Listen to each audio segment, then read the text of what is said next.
Hey, salut à toutes, j'espère que vous allez bien. Je suis très contente de vous retrouver pour une nouvelle vidéo en ce samedi matin. Et on va faire un petit bilan couture. Ça fait méga longtemps. C'est parti. Aujourd'hui, j'ai 5 projets. Attendez, pause. 1, 2, 3, 4, 5 projets à vous présenter. Avant de commencer, je dis bienvenue à toutes celles qui nous ont rejoints ces derniers temps. Si vous tombez complètement par hasard sur cette vidéo, je m'appelle Julie, j'ai la chaîne YouTube dont vous venez de trouver l'existence et dont vous ne pourrez plus vous passer. Vous pouvez donc me retrouver sous YouTube, sous Instagram avec donc le nom Soumibo. J'ai également une marque de patron de couture. Je ne vais pas vous redire d'aller faire un tour parce qu'il y a presque plus de pochettes, mais allez faire un tour, il y a presque plus de pochettes. La dernière actualité en plus du dernier patron qui est sorti maintenant début septembre, eh bien c'est le prochain salon que je vais faire. Ce sera donc le 11 et 12 novembre à Bourgoin-Jallieu. J'avais à cœur de participer à ce petit salon vraiment à échelle humaine pour soutenir l'association qui se démène depuis plusieurs semaines pour pouvoir l'organiser avec la communauté. Il y aura du tissu, de la laine, du tricot, des merceries et bien sûr l'excellentissime créatrice moi. Je vous aurais mis quelque part par là sur l'écran les dates et notamment les horaires d'ouverture. Sachez qu'il y a ce qu'ils ont appelé une nocturne de 17h à 21h et l'entrée sera gratuite, sinon l'entrée n'est que à 4 €. Il faut venir me voir. Le premier projet a été cousu il y a moultas, comme dirait Emma, si jamais elle passe par ici. C'était clairement dans l'été, je sais même plus. J'ai cousu dans le cadre du défi Beau Summer, donc c'est vous dire comme ça remonte. J'ai déjà prévu de toute façon de m'en faire une version un petit peu plus automnale, donc ça ne vous posera pas de soucis si jamais vous craquez sur le patron. Il s'agit de la jupe Simonetta de Bertina Paris. Au niveau des infos, le PDF est à 11,50 €. Il m'a été offert par la marque justement dans le cadre de ce défi.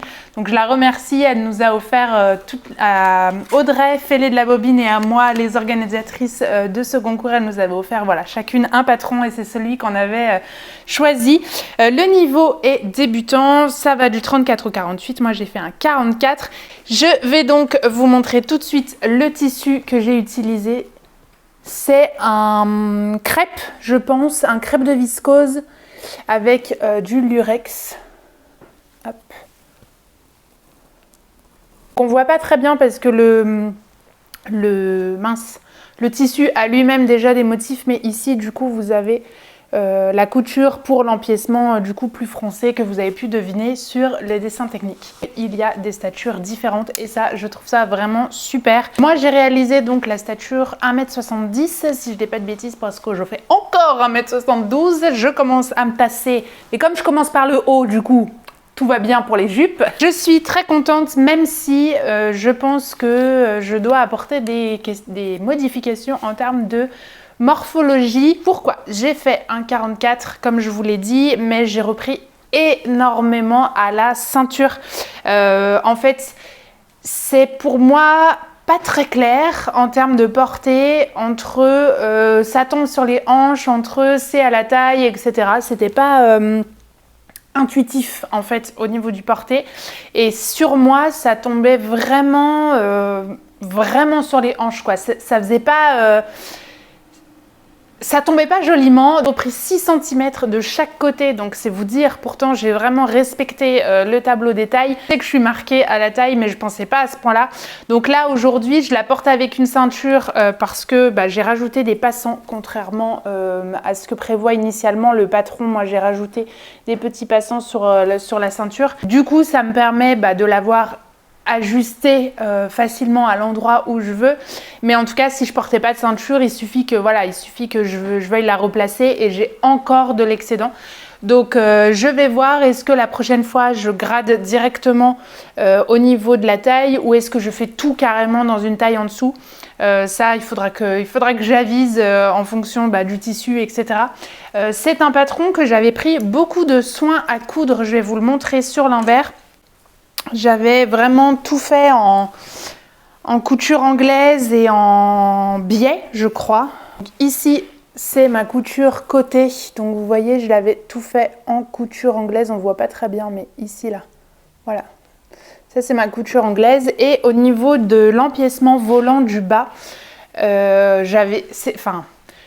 je trouve encore un peu fastidieux de faire du biais quand il y a beaucoup de fronces, pas du biais, je trouve encore un peu fastidieux de faire des coutures anglaises. Voilà, quand il y a beaucoup de fronces, etc., j'ai tendance à aller vraiment doucement et je sais pas, j'étais pas à l'aise pour le faire sur un aussi long périmètre. Du coup, là, j'avais du biais blanc, donc je l'ai posé tout autour. Mais ce qui fait que voilà, quand on la regarde sur l'envers, bah, du coup, elle est impeccable. Au niveau de l'ourlet, de mémoire, j'ai pas fait ce qui était préconisé. Moi, j'ai fait 1 cm et 1 cm. Donc ça va très bien, mais soyez pas surpris si jamais si jamais vous avez ce patron ou que vous vous le procurez ou que sais-je, et que vous voyez que c'est pas 1 plus 1, bah c'est moi qui ai décidé de faire comme ça, je crois. J'ai beaucoup hésité aussi au moment des boutons. Alors je sais pas si ça vous le fait, mais moi quand j'ai un tissu avec plein de couleurs, déjà, le choix des boutons, c'est difficile, mais alors ça le rend encore plus difficile, je trouve, quand il y a beaucoup de couleurs. Et j'ai opté finalement pour du bleu. J'avais hésité avec quelque chose tirant plutôt vers le beige, il me semble. Donc c'est une jupe qui n'est pas très compliquée. En revanche, de là à dire débutant, je suis pas sûre. J'aurais peut-être mis en tout cas débutant très motivé, parce que voilà, il y a quand même un travail de patte de boutonnage, il y a quand même des boutonnières, il y a quand même un jeu de fronce qui vient quand même faire tout le tour en bas de la ceinture, donc il y a quand même pas mal de longueur à gérer avec ces fronces. Maintenant, si vraiment vous aimez bien cette jupe, honnêtement je vous la conseille. Elle est simple, basique, mais du coup portable vraiment pour moi toute l'année. J'aime beaucoup ce jeu d'empiècement justement devant qui donne l'impression de dégrader quand même ça sur le devant. Je trouve ça très sympa. Donc c'est certain que je vais m'en faire une version plus automnale. Pas forcément en tissu plus épais, mais en tout cas j'aime déjà beaucoup celle-ci. Alors là, ce n'est pas flagrant puisque ça y est, nous avons attaqué l'hiver, le froid, les chocolats chauds, les plaids et les films de Noël. Mais avec le soleil, quand il y en a, le lurex, oui, ça égaye aussi la tenue et ça vient apporter carrément du peps. Donc j'ai hâte. Maintenant, vous voyez, je me dis que même là, pour les jours encore pas trop froids, où on peut encore se permettre de ne pas mettre de collant, ce qui devient de plus en plus rare, hein, clairement.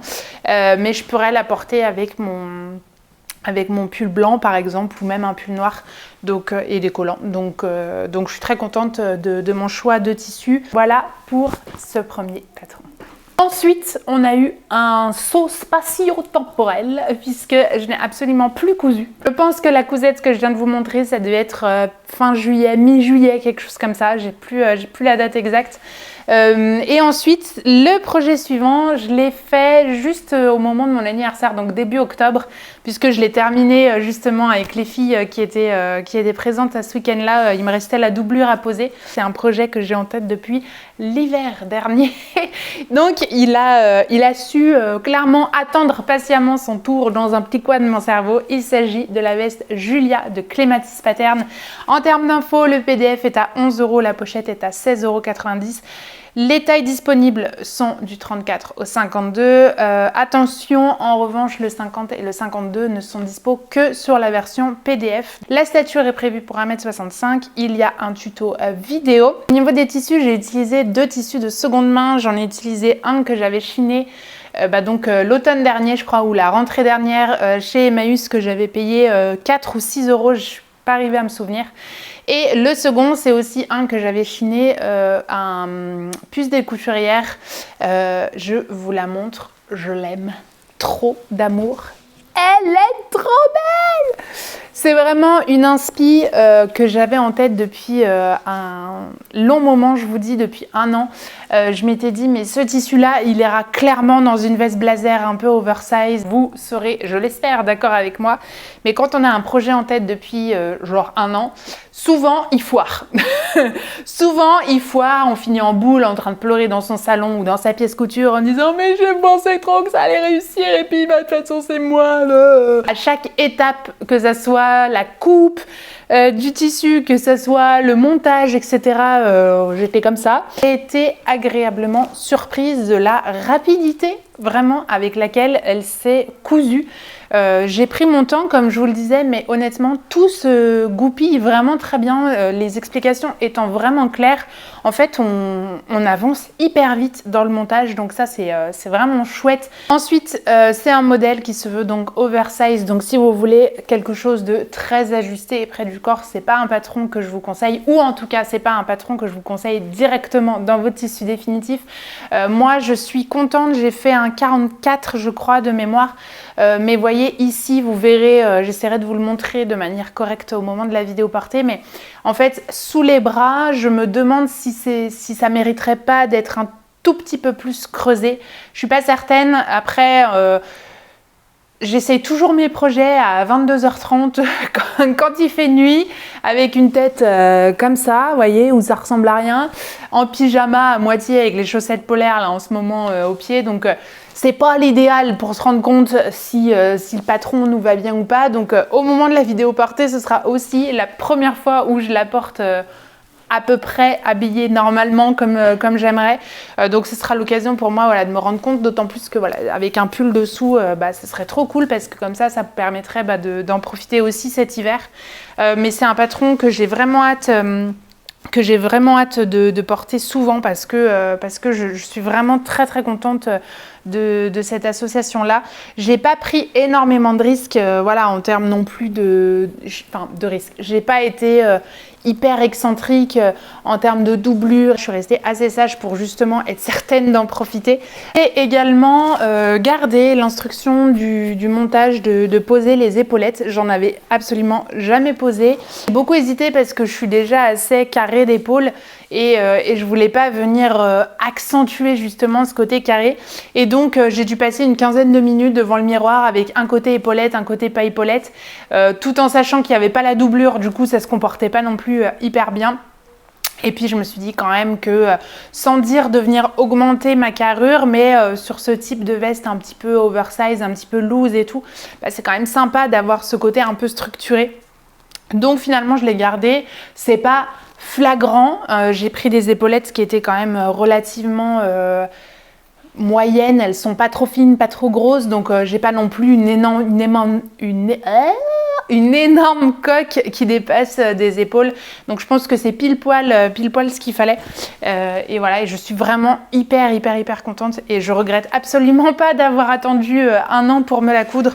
Je suis vraiment trop contente. Et au niveau du petit bouton, j'ai cherché le petit bouton tout seul qui était dans ma boîte à boutons et je trouve qu'il va très bien. Voilà.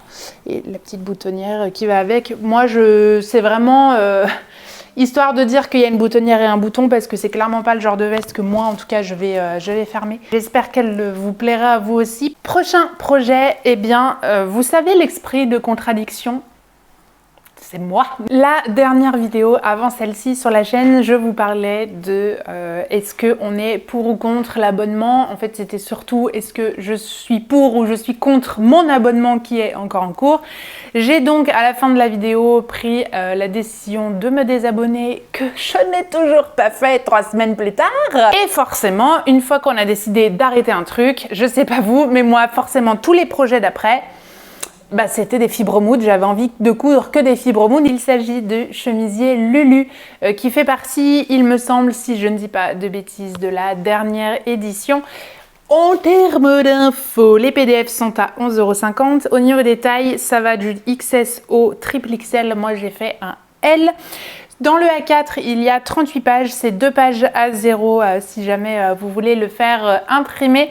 Et j'ai utilisé 2 mètres de coton Petit Bateau, qui est une fin de stock Petit Bateau. Pour celles qui étaient venues sur le salon, j'avais déjà ce tissu-là en gris. Et là, j'ai repris la version en vert, voilà. Je l'ai déjà dit sur le salon aussi, mais je vous le redis à vous, franchement, la cotonnade Petit Bateau, c'est juste un plaisir à coudre. Ça glisse tout seul sous la machine, donc aucune difficulté. Pourquoi, vous me direz, si jamais vous vous l'êtes dit, pourquoi 2 fichiers A0 pour une chemise simplement? C'est parce qu'il y a extrêmement de volume dans les manches, on le voit là déjà, hein, parce que je veux bien être un petit peu protubérante, mais quand même, si mes bras sont cette taille, Voilà, et c'est clairement ce qui m'a fait craquer pour cette blouse. J'ai donc tout respecté à la lettre. Je l'ai terminé chez Nadia. J'ai joué avec les rayures ici que je suis venue du coup contraster parce que je me suis dit que ça serait moins pénible que d'essayer de faire des raccords ou de pas faire des raccords mais que ça serait pas propre. Donc j'ai fait ça donc sur la patte de boutonnage qui du coup vient aussi, en fait c'est une encolure qui fait vraiment tout le tour. Et j'ai aussi inversé le sens sur les poignets de manche. Et je vous montre les petits boutons que j'ai utilisés, ils sont transparents. Je les avais chinés, il m'en reste encore plein. J'avais chiné un gros paquet, je crois qu'il y en a une quarantaine chez Emmaüs, que tout le paquet m'avait coûté 30 centimes, donc voilà, je ne me suis pas ruinée. Et je trouve que ça va très très bien parce que pareil, j'ai hésité, du blanc, du vert. Oui, mais le blanc, tu comprends, j'ai celui-là, puis celui-là, puis celui-là, puis celui-là. À chaque projet, en fait, je galère dans les boutons. Alors, je me suis posé la question, est-ce que c'est parce que je n'utilise que des boutons chinés que du coup, ça rend le choix plus difficile? Je sais pas. Voilà, après, j'ai vraiment une collection immense de boutons et du coup, j'ai pas envie d'en acheter, sauf quand vraiment c'est très... sauf quand vraiment j'ai rien, je veux dire, forcément là je vais en acheter. Et encore, ça me fait perdre un temps de ouf, parce que pour vous dire, ma veste Glencoe, donc je disais que j'essayais de trouver la date, mais j'ai pas écrit la date exacte, mais que j'ai cousu, je crois, en début d'été, juin même, j'avais pas les boutons adéquats. J'ai toujours pas de bouton adéquat. Résultat, on est début novembre. C'est une veste que j'avais fait justement pour la toute petite période, été ou quoi, ou des fois, voilà, on est un peu frais, on met une petite veste. Donc les manches, elles sont au coude. Et en fait, j'ai jamais mis de bouton. Elle attend, posée sur un stand depuis 3 mois, parce que si j'ai pas le matériel de suite, en fait, moi après, j'oublie quoi. J'oublie et bon, j'en profiterai au printemps, c'est pas grave, mais à chaque fois, du coup, maintenant, je l'ai mis bien en évidence, histoire de pas l'oublier. Du coup, à chaque fois que j'ouvre mon placard, je fais « Oh, c'est vrai, j'ai pas pu la mettre !» Bref, tout ça pour dire, est-ce que je suis la seule à galérer à faire les boutons ou pas? Parce que moi, ça me prend vite beaucoup de temps. Et donc finalement, j'ai opté pour ceux qui se voyaient le moins. Et voilà, je trouve que c'est assez original de les avoir comme ça en transparent. Pas de difficulté, si ce n'est des petites choses qui m'ont surprise. Alors, est-ce que c'est moi? Est-ce que c'est Fibremood qui a fouillé en termes de guide de montage? Et ça arrive quand on doit en faire autant, aussi régulièrement. Mais là, j'ai eu des cafouillages sur la patte de boutonnage. En fait, la patte de boutonnage, ça vous dit au moment du montage, je crois que j'ai pris une photo d'ailleurs, si je les ai gardées, je vous les mettrai là. Mais ça vous dit que ça doit dépasser de 1 cm du bas de votre chemise, logiquement pour que ensuite vous veniez coudre dans ce sens-là et retourner l'angle et que ça fasse un joli angle. Sauf que moi, ça dépassait d'au moins 6 à 8 cm, donc je me suis dit, bizarre. Donc j'ai cousu en suivant les indications et du coup après je me suis retrouvée à un excès de tissu comme ça que je suis venue couper. Et alors je ne sais pas si c'est moi ou quoi, parce que j'ai pas osé relire pour m'énerver et au final ça va très bien comme ça, mais ça c'est le devant, vous voyez. Donc là je la tiens pas dans le bon sens, en gros hop, voilà, comme ça, et je vous la montre comme ça pour que vous ayez l'angle. Donc ça c'est la patte de boutonnage, ok, avec l'ourlet qui est assez large, que moi j'aime beaucoup, donc sur le bas. Et en fait, vous voyez, donc la patte de boutonnage s'arrête là, donc je vais mettre mon doigt ici, et si je retourne avec la parmenture sur l'arrière, vous voyez, la parmenture elle est vachement plus longue. Ce qui fait que les pattes de boutonnage viennent là au début, quoi, pour être raccord à notre patte de boutonnage sur le devant. Mais la parmenture, du coup, elle est hyper grande sur l'arrière. Donc je ne sais pas du tout si c'est moi qui ai fait nimp. Je ne sais pas.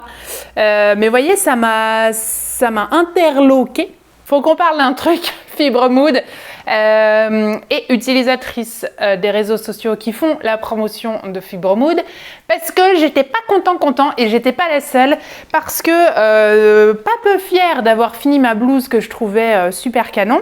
Je m'étais déjà dit, tiens, c'est bizarre, au moment de la couture là de la couture des boutons et des boutonnières, je me suis dit, tiens, C'est bizarre. Tout tombe correctement, mais on n'a quand même pas beaucoup d'espace à la fin pour passer le poignet, quoi. Je me suis dit, bon, c'est pas grave, voilà. Et en fait, j'ai mis ma blouse, vous le verrez sur la vidéo portée, j'ai mis ma blouse et en fait, je peux pas lever le bras. Parce que si je lève le bras, en fait, entre la manière dont est bien serré le poignet plus la manière dont est construit l'emmanchure, en fait, vous faites ça et vous pouvez pas, en fait, on est bloqué. J'ai été un petit peu surprise qu'un défaut, si on peut dire comme ça, n'ait pas été remonté.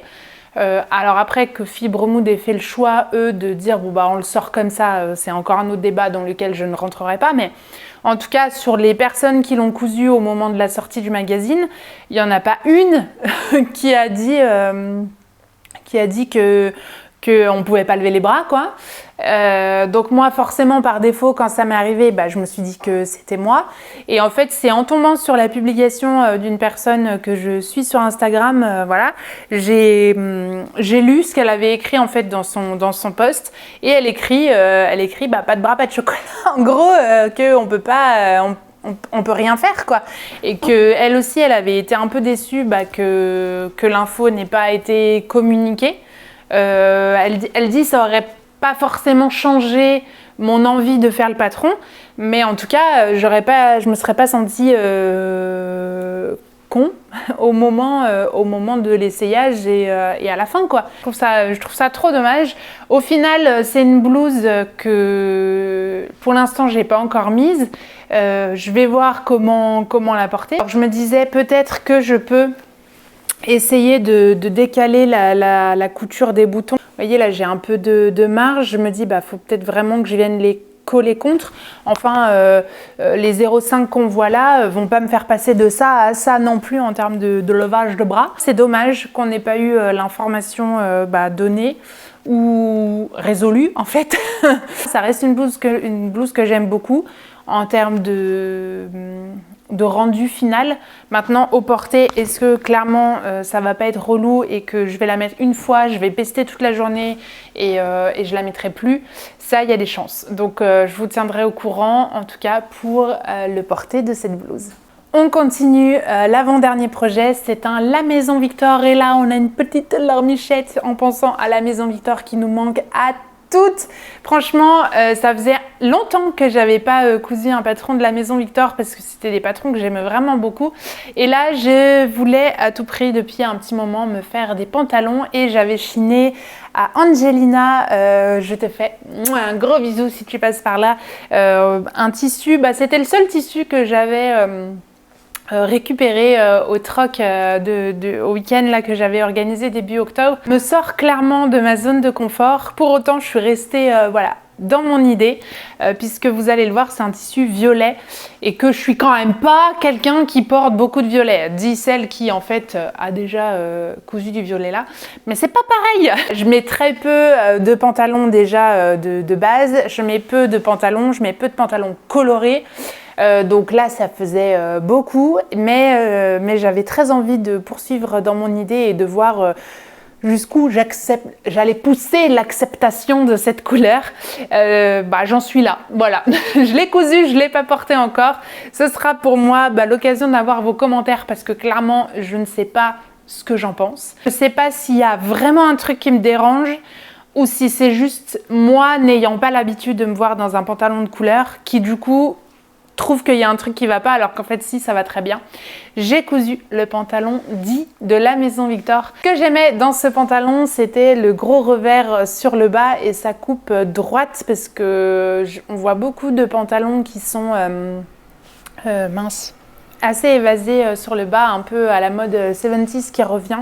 Moi clairement on dirait un jambonneau parce que si j'évase sur les mollets alors que mes jambes font déjà une demi-vache, autant vous dire que du coup ça ressemble à rien.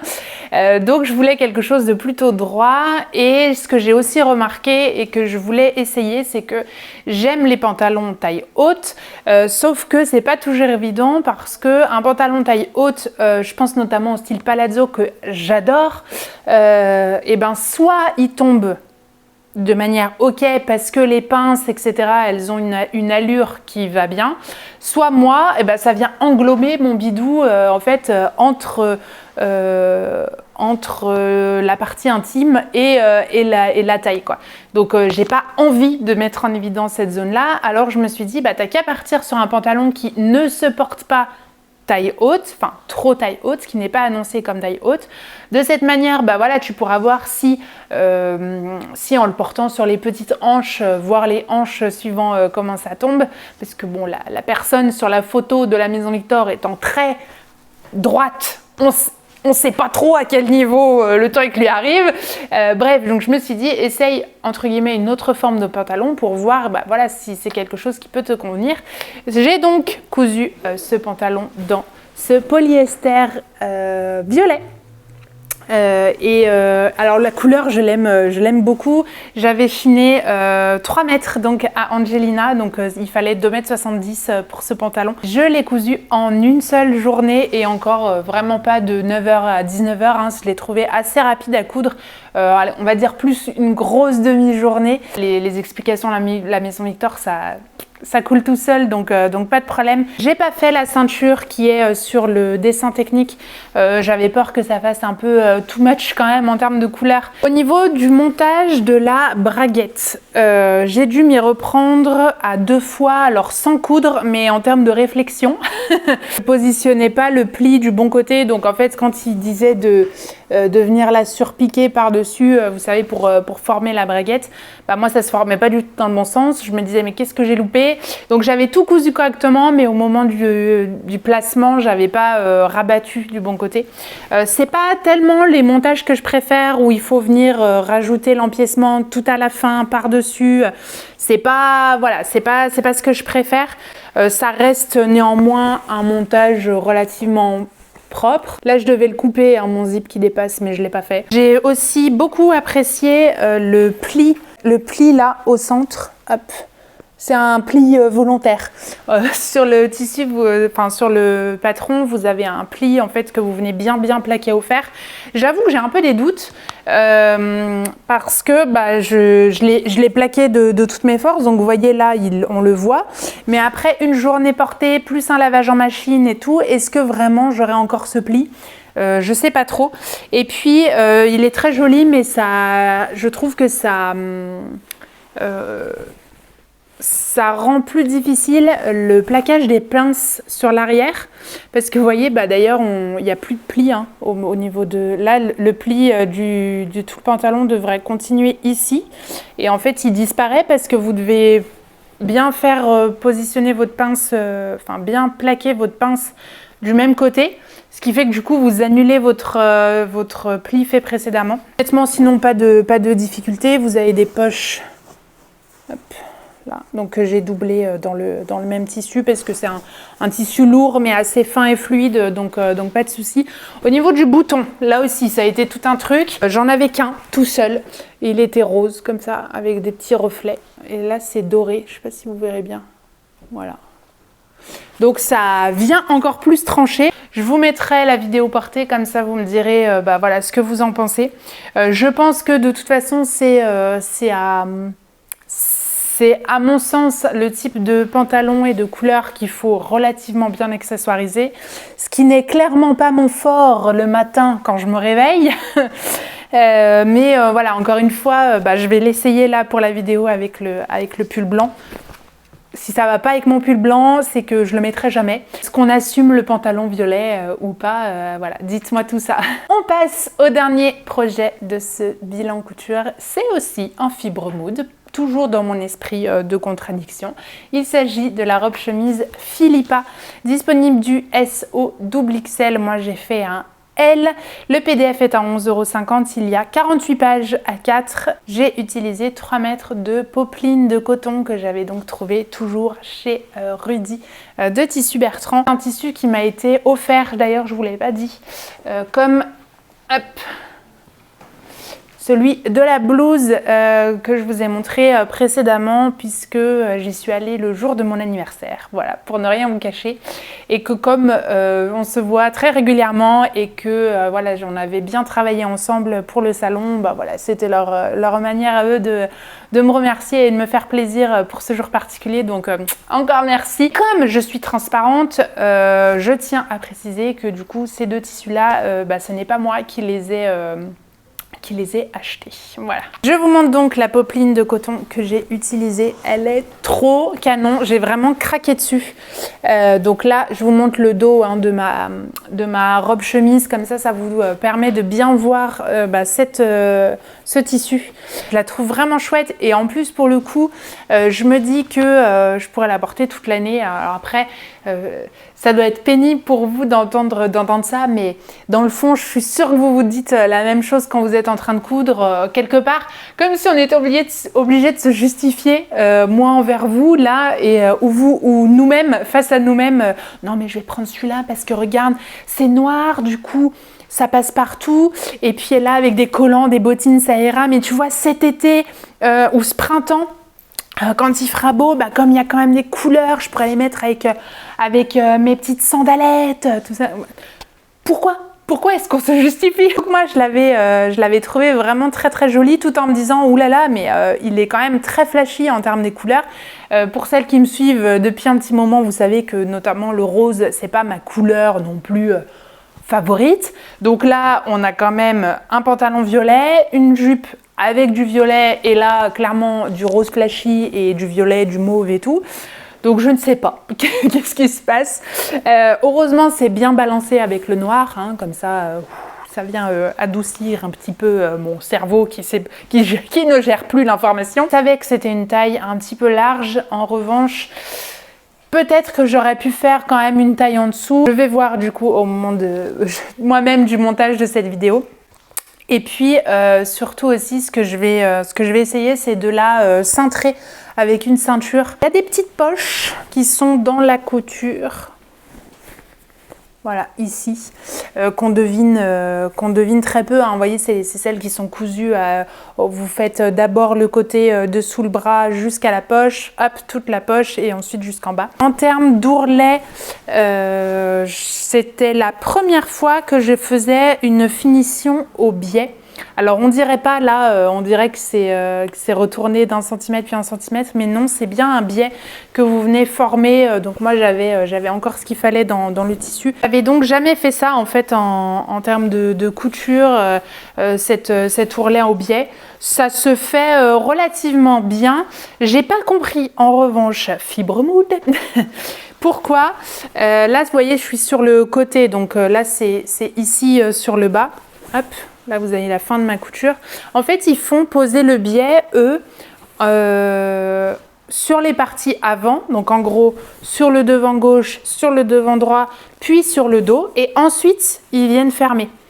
Et je trouve dommage parce qu'au final, je me suis dit que si on faisait comme ça, ici, j'allais avoir une surépaisseur à ce niveau-là. Donc, ce que j'ai fait, c'est que j'ai plutôt opté pour coudre les bandes de biais ensemble, parce que du coup, vous avez 2 bandes de biais devant, une bande pour le dos. Donc, je suis venue les coudre, ouvrir les coutures, former mon biais et ensuite, tout poser le long.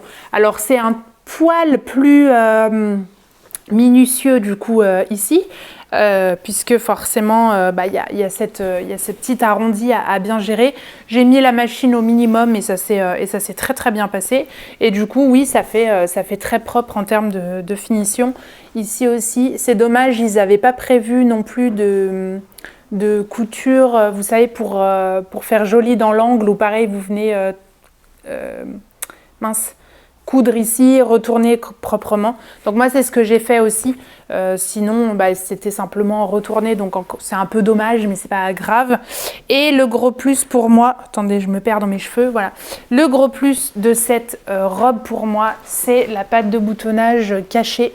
Je trouve ça vraiment hyper sympa. Hop, donc là vous avez la patte de boutonnage.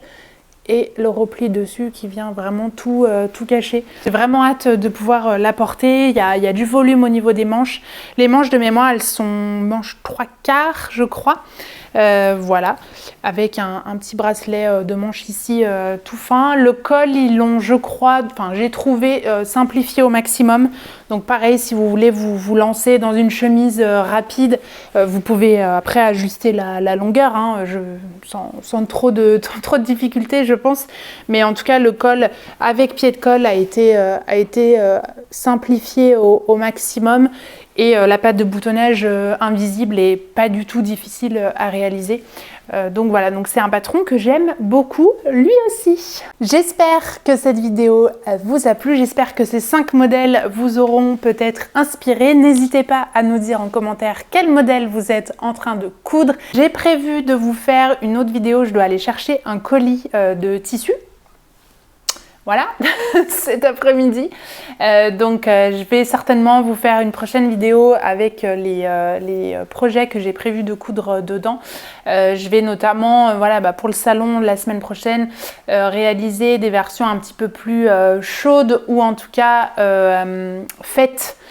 Des patrons, notamment de la robe rêveuse et du short intrépide, donc je vous montrerai ça. En tout cas, je vous remercie d'avoir regardé cette vidéo jusqu'au bout. Si vous êtes toujours là, je vous souhaite une très belle semaine. Je vous fais plein de gros bisous et je vous dis à très vite pour de nouvelles aventures couturesques. Salut!